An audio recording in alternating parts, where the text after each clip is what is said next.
are strong. Jesus, keep me from all wrong. I'll be satisfied as long as I walk, dear Lord, close to thee. Just a closer walk with thee. Grant it, Jesus, is my plea. Daily walking close to thee. Let it be, dear Lord, let it be. Through this world of toil and snares, if I falter, Lord, who cares? First 6 verses. The Lord spoke to Moses, "Depart, go up from here, you and the people whom you have brought up from the land of Egypt, to the land which I swore to Abraham, Isaac, and Jacob, saying, to your descendants I will give it. And I will send an angel before you.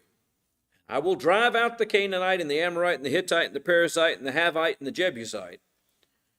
Go up to the land flowing with milk and honey, for I will not go up in your midst, because you are an obstinate people, lest I destroy you on the way." I love that line. When the people heard this sad word, they went into mourning, and none of them put on his ornaments. For the Lord had said to Moses, "Say to the sons of Israel, you are an obstinate people. Should I go up in your midst for one moment? I would destroy you. Now therefore put off your ornaments from you, that I may know what I will do with you." So the sons of Israel stripped themselves of their ornaments from Mount Horeb onward. And so I'll just say it this way, they put on sackcloth. They weren't wearing their nice stuff. All right. So God promises to send an angel before them, but he says, "I'm not going to go with you personally because you're an obstinate people. And if I hang around with you, I'm just going to kill you." And tell me God doesn't have a sense of humor in the way that he communicates with man. Now, there's something interesting in this to me. And I'm going to do something that I don't ordinarily like to do. And that is talk about things that we really don't have an answer for. But I find this very interesting because he says, "Go to the land that I promised you. I will send an angel before you, and I will drive out the Canaanite, the Amorite, the Hittite, the Perizzite, the Havite, and the Jebusite." Here's the question. Had they gone across and entered into the promised land the first time they were told, would it have been easier for them than it was when they went back the second time and he made them fight and drive out the people from the land? And there's shadows of the 10 Commandments, which the first time God gave them, God wrote them. And then when Moses did it, it was because he had broken the first ones, and God said, "This time you have to write them." It's very possible that we're being told here that it would have been an easier trek for them to have just followed God's commandment on the backside of the Exodus. But we've already studied the book of Numbers. It'll be a whole lot easier on everybody. Yeah, we also tell our kids this is going to hurt me more than it hurts you, and I'm not real sure that it does. It does in a different way. But anyway, it's just the way this reads to me, it just seems to be suggesting that it would have been much easier for them had they just done it. Even though God is saying, "Look, I'm not going to be with you, but I'm still going to take care of you. I'm going to send my angel, and my angel's going to clear the path for you. Go to the land." Well, they light out that direction. They get all the way across the desert, And then what do? They get scared. And they ultimately, here's the significance of the getting scared part. Ultimately, they don't believe what God says here. The fact that they're not willing to go in and take the land means that they don't believe that God is actually going to send his angel and clear the land for them. And so, what happened to that generation? Why did they wander around for 40 years? There's a reason it was 40 years. To let the entire generation die. Because none of them were allowed to go in, except for 2 people. Joshua and Caleb. Every one of these people are going to die without getting into the promised land. Didn't have to be that way. By the way, when we study Numbers, there is a lot about that reflects back upon us. You know, we don't have to miss the promised land either. If we don't make it to the promised land, why is that going to be? Because we don't believe God and we don't do what he says. Yes, sir. It already told them that they were obstinate people. And they keep proving to even themselves that they're obstinate people. They keep doing these things. And he tells them. And this is where we got to be real careful, because you know what? I can be an obstinate person too. By the way, what's obstinate mean? Stubborn. We have to be really careful about whether or not we are stubborn, and just as stubborn as they are about these things. Okay, so they hear this and they're sad about it. That's the way we normally get when people say things like this to us. You're a stubborn mule, and I need to leave and not be with you, because if I stay with you, I'm likely to kill you. That's not joyous news to anybody, and it's certainly not joyous news when it's coming from God. And so we see this now here's something to learn from this. Our relationship with God is not merely about getting something from God. Why were they sad?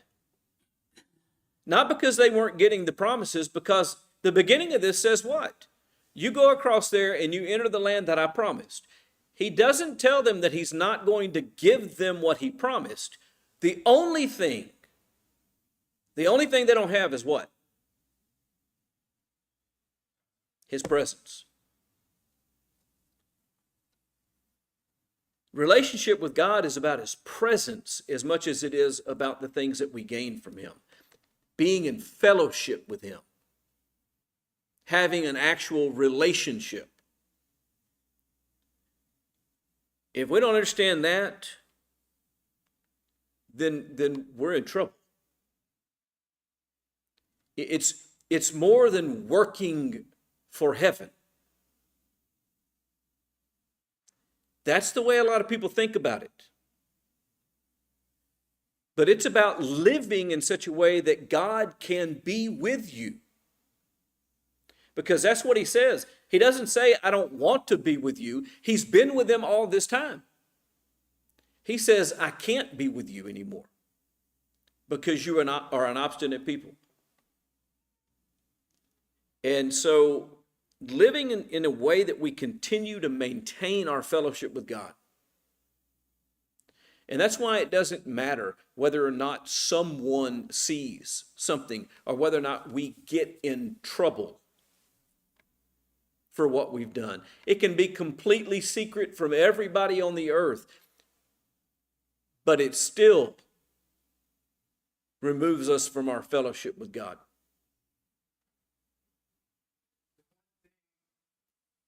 That caught me is people when they become Christians, they're all glorious and I'm a Christian and I'm going to go to heaven. But the one thing that they don't know or they can't see is God himself. And you don't understand God himself until you read through the whole Bible and you begin to see that he's a pure pureness of it, the most purest thing you could ever think of. And he's so pure that you can't even look at it, because it's brightness of his love. And that's the one thing that I want to see. How good, that's overwhelming with me. Well, and we're going to get to that in this chapter. In this very chapter that's going to be dealt with. The fact of the matter is, they didn't see God either. But they recognized that he was not with them anymore at this point, and him not being with them caused them to mourn.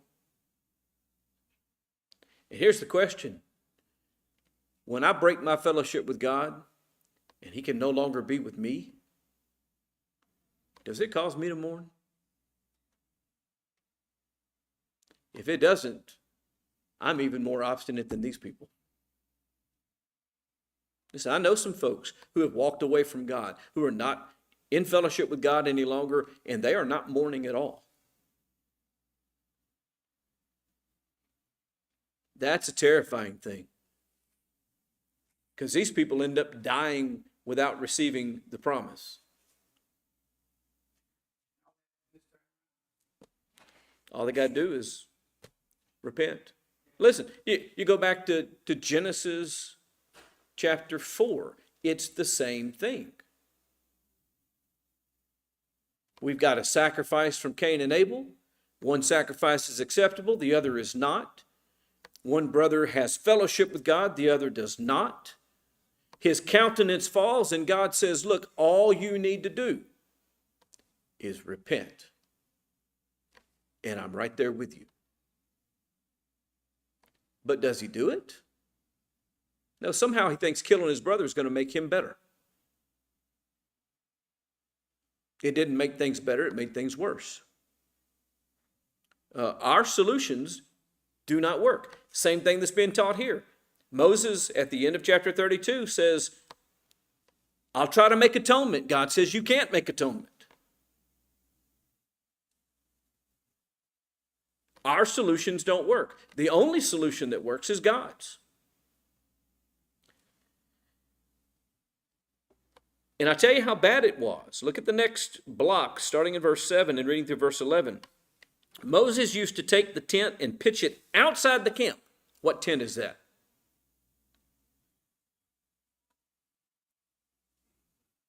Tabernacle, tent of meeting. A good distance from the camp. He called it the tent of meeting, and it came about that everyone who sought the Lord would go out to the tent of meeting, which was outside the camp. And when it came about, whenever Moses went out to the tent, that all the people would arise and stand, each at the entrance of his tent, and gaze after Moses until he entered the tent. Now, I don't know why they followed him. They had to watch him all the way there, but they did. And it came about whenever Moses entered the tent, the pillar of cloud would descend and stand at the entrance of the tent, and the Lord would speak with Moses. I want you to think about this. This is a visual thing that's going on. That pillar of cloud and fire that had been leading them and staying right in the center of their camp is no longer in the camp. And there's a tent that's set outside the camp, a good distance away from the camp. And when Moses goes out there, boom, here comes that it settles down at the entrance of that tent, and they know that God is with Moses. But guess what? He's not with us.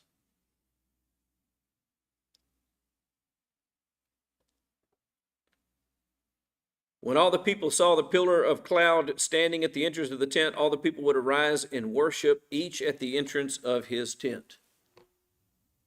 Well, what good is that going to do?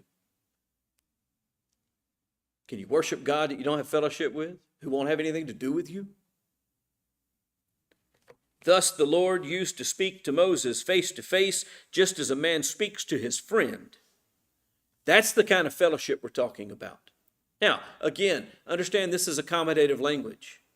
That's going to become clear at the end of the chapter. But it's idiomatic language talking about the fellowship that Moses had with God. When Moses returned to the camp, his servant Joshua, the son of Nun, a young man, would not depart from the tent. Moses would leave the tent of meeting and go back to his tent. Joshua apparently stayed in the tent of meeting. You know what that tells me? Joshua didn't want to leave the presence of God.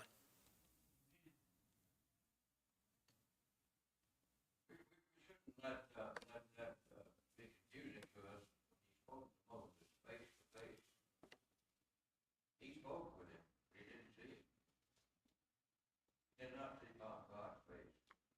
He did not. And we'll get to that again at the end of the chapter. It's going to be very, very clear. God cannot dwell with us when we are defiled by sin. That's the message here. God cannot be with us if we are defiled by sin. We must seek him where he is. You know where he is? Where righteousness dwells. In this case, outside the camp.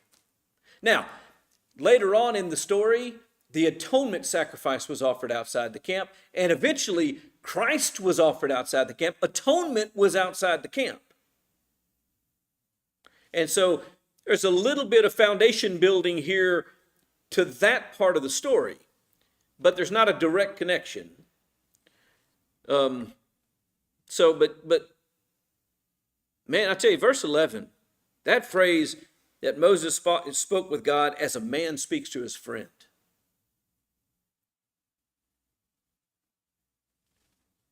There's just not very many people that are referred to as a friend of God. There's a few in the Bible that are. That's the kind of relationship with God that we need to be striving for. And how do we get that? Through Christ, through humility, and through service out of that humility. Moses is said to be one of the most humble men to ever walk the face of the earth. Moses he talked to God like a friend. God and God's fellowship should mean everything to us. And we are introduced to Joshua here. And Joshua's clear dependence upon fellowship with God. Who is it that ultimately leads them into the promised land? Joshua. There's a reason for that. So then we have some intercession that is introduced here in verse 12. Moses said to the Lord, "See, thou dost say to me, bring up this people, but thou thyself hast not let me know whom thou wilt send with me. Moreover, thou hast said, I have known you by name, and you have also found favor in my sight. Now therefore I pray thee, if I found favor in thy sight, let me know thy ways, that I may know thee, so that I may find favor in thy sight. Consider too that this nation is thy people." And so we got a prayer going on here ultimately, and he's asking for a couple of things. He's saying, show me the way, show me exactly what it is you want me to do. And then the second one is more important when he says, remember, these are your people. Verse 14, he said, my presence shall go with you, and I will give you rest. Then he said to him, if thy presence does not go with us, do not lead us up from here.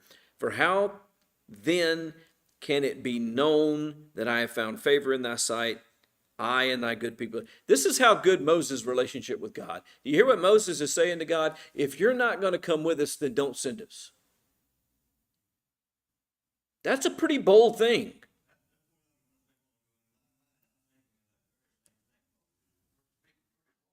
He's speaking very boldly with God. You know why he can do that?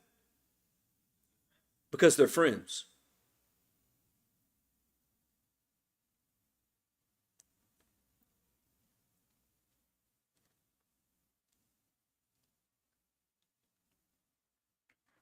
It is not by thy going with us so that I and thy people may be distinguished from all the other people who are with you. You need to go with us. That's the only way that we're distinguished from everyone else. And the Lord said to Moses, I will also do this thing of which you have spoken, for you have found favor in my sight, and I have known you by name. Now, I'm going to stop here for a second before we get to the rest of what God says here, but I want to just, does prayer work?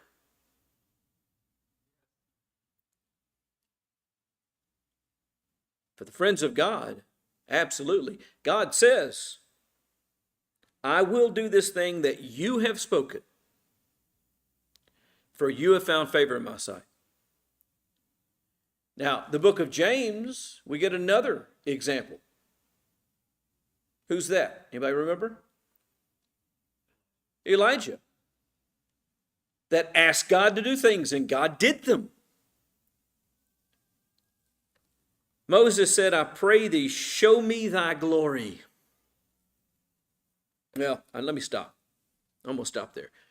That's the next section that we're getting into, and I'll keep verse 18 with the block at the end of the chapter. So Moses appeals to God, and God says, you know what? Because now, the effective and fervent prayer of a righteous man avails much. What were we taught about that? You do not have because you do not ask. Do not think that it does not matter to actually make the petition to God. Don't sit back and say, well, he knows what I need. He's going to take care of me. I don't need to say anything. That is not the example of the Bible. The example of the Bible is, it is when they ask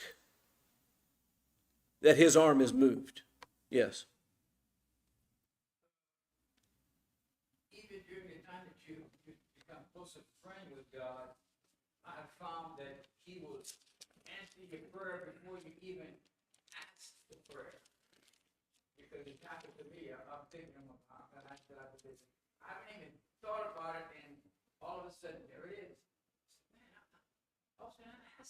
Man, So then we get to the conversation that came up earlier in the class. The glory of God, seeing God, what that means, what this is all about.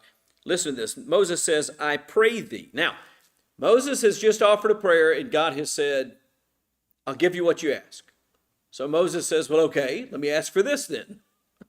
I pray thee, show me thy glory. And he said, I myself will make all my goodness pass before you. Okay, my goodness is going to pass before you. And will proclaim the name of the Lord before you. I'm going to give you my word. And I will be gracious to whom I will be gracious, and I will show compassion on whom I will show compassion. That phrase pops up in other places in the scripture. It's an important idea. Talking about the sovereignty of God, talking about the fellowship that people have with God and the benefits of that fellowship. Verse 20, but he said, you cannot see my face, for no man can see me and live. Now, the beginning of the chapter said he talked to God face to face. Doesn't mean that God was physically there. It doesn't mean that he saw the face of God. Again, it was an idiom talking about the closeness and the intimacy of the relationship. Well, no man can see me and live. The Lord said, behold, there is a place by me, and you shall stand there on the rock, and it will come about while my glory is passing by, that I will put you in the cleft of the rock and cover you with my hand until I have passed by. Then I will take my hand away, and you shall see my back, but my face shall not be seen. So I want you to picture what he's saying here. And again, I think there's a lot of figurative language going on here. But he says, I'm going to point out this place to you. I'm going to let you stand on this rock in the cleft of this mountain, and I'm going to protect you from death as I come by. You can't see my glory. You can't see my face. But after I get far enough past you, I'll move my hand. You'll be able to see my back. In other words, you'll get a glance.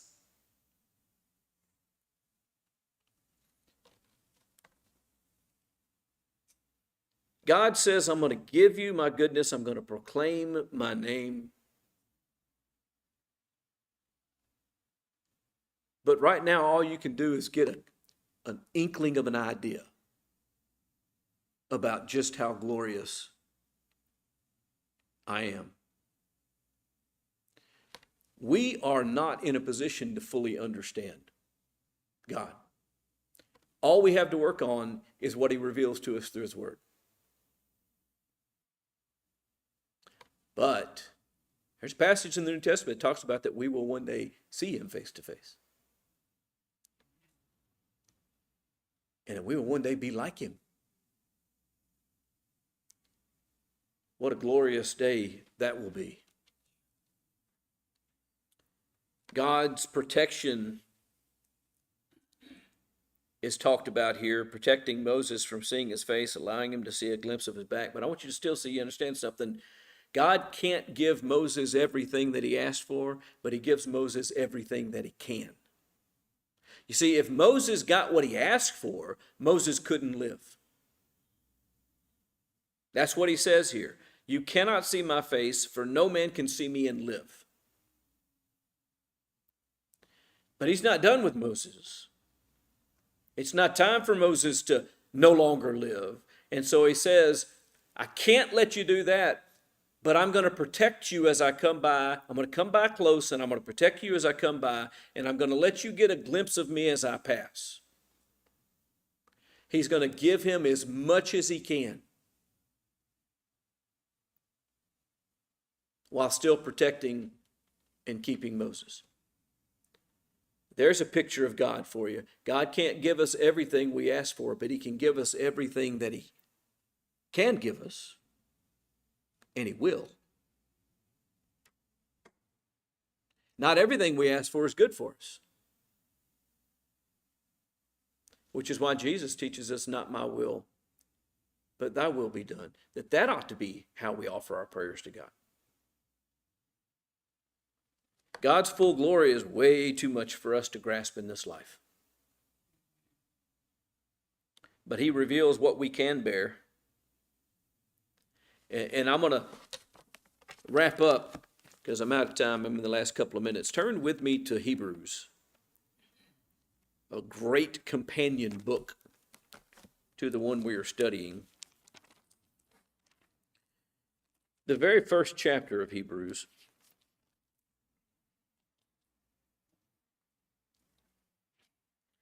And verse 1 and 2 I'm going to read, but just to set the context and so we fully understand who's being talked about. Long ago, at many times, in many ways, God spoke to our fathers by the prophets. Now, we're reading about a lot of that. But in these last days, he's spoken to us by his Son, whom he appointed the heir of all things, through whom he also created the world. So who are we talking about here? Talking about Jesus. Look at verse 3. He is the radiance of the glory of God, the exact imprint of his nature, and he upholds the universe by the word of his power. After making purification for sins, he sat down at the right hand of the Majesty on high. You know what? Moses couldn't look upon God, but man got to look upon Jesus, and he is the exact imprint of his nature. He is the radiance of his glory. You want to see God, look at Jesus. That's what we can see. We can't look at God face to face, but we can see Jesus, and if we've seen Jesus, then we've seen God. And that is exactly what Jesus teaches. I and the Father are one. If you've seen me, you've seen the Father. If you know me, you know the Father. If you're with me and in fellowship with me, you're in fellowship with the Father. If you have one of us, you have both of us. If you don't have one of us, you have neither of us. 2 John 8 and 9.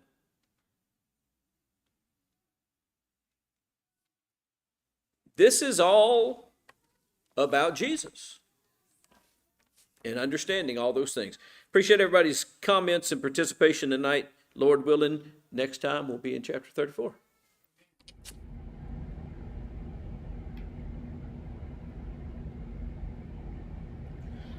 I am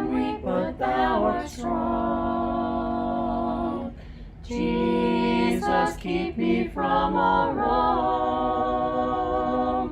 I'll be satisfied as long as I walk, dear Lord, close to thee. Just a closer walk with thee. Grant it, Jesus, is my plea.